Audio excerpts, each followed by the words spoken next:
Ka bang napapansin sa iyong mga kapaligiran?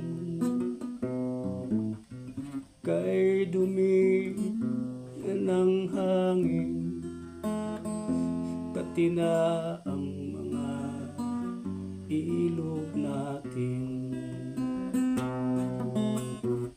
Hindi nga masama ang pag-unlad at malayo-layo na rin ang ating narating.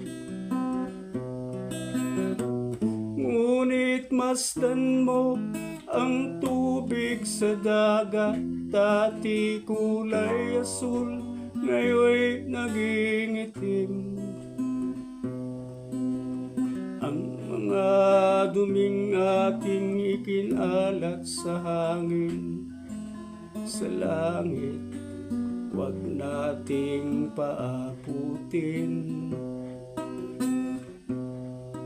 Upang kung tayo may pumanaw sariwang hangin, sa langit natin matitikman. Mayroon lang akong hinihiling, sa aking pagpanaw sana ay tag-ulan.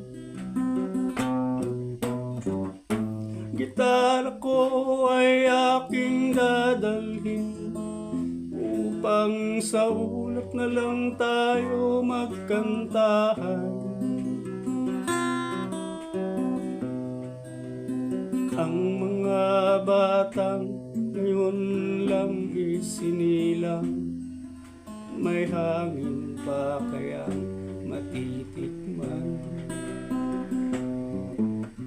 May mga puno pa kaya silang aakyatin, may mga ilog pa kayang lalamuyan. Bakit di natin pag-isipan ang nangyayari sa ating kapaligiran? Hindi nga masama ang pag-unlad kung hindi nakakasira ng kalikasan.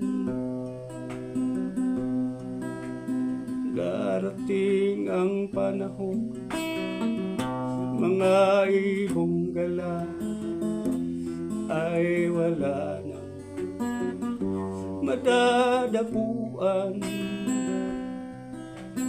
Masdan mo ang mga punong dati ay kay tatag, ngayon'y nangamatay dahil sa ating kalokohan.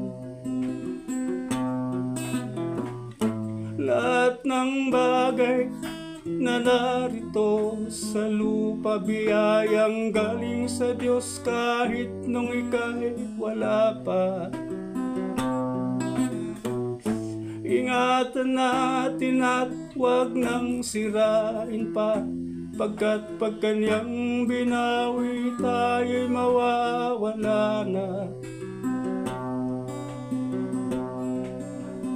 Mayroon lang akong hinihiling, sa aking pagpanaw sana ay tag-ulan. Gitara ko ay aking dadalhin, upang sa ulap na lang tayo magkantahan. Mayroon lang akong hinihiling, sa aking pagpanaw sana ay tag-ulan. Gitara ko ay aking dadalhin, upang sa ulap na lang tayo magkantahan.